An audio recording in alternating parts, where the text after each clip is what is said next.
أعوذ بالله من الشيطان الرجيم. بسم الله الرحمن الرحيم. ويسألونك عن ذي القرنين قل سأتلو عليكم منه ذكرا.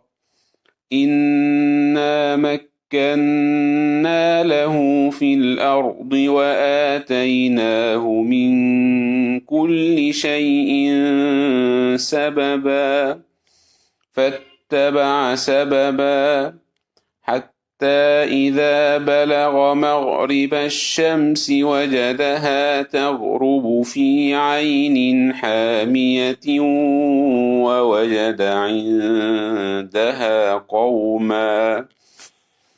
قلنا يا ذا القرنين إما أن تعذب وإما أن تتخذ فيهم حسنا. قال أما من ظلم فسوف نعذبه ثم يرد إلى ربه فيعذبه عذابا نكرا. وأما من آمن وعمل صالحا فله جزاء الحسنى وسنقول له من أمرنا يسرا.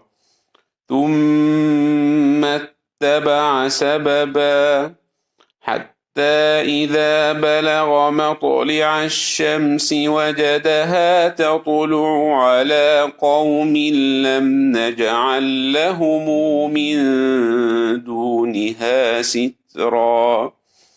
كذلك وقد أحطنا بما لديه خبرا. ثم اتبع سببا حتى إذا بلغ بين السدين وجد من دونهما قوما لا يكادون يفقهون قولا.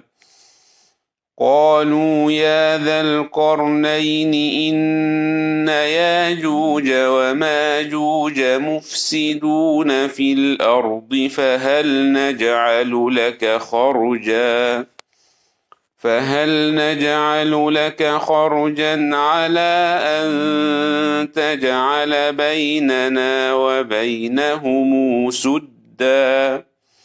قال ما مكني فيه ربي خير فأعينوني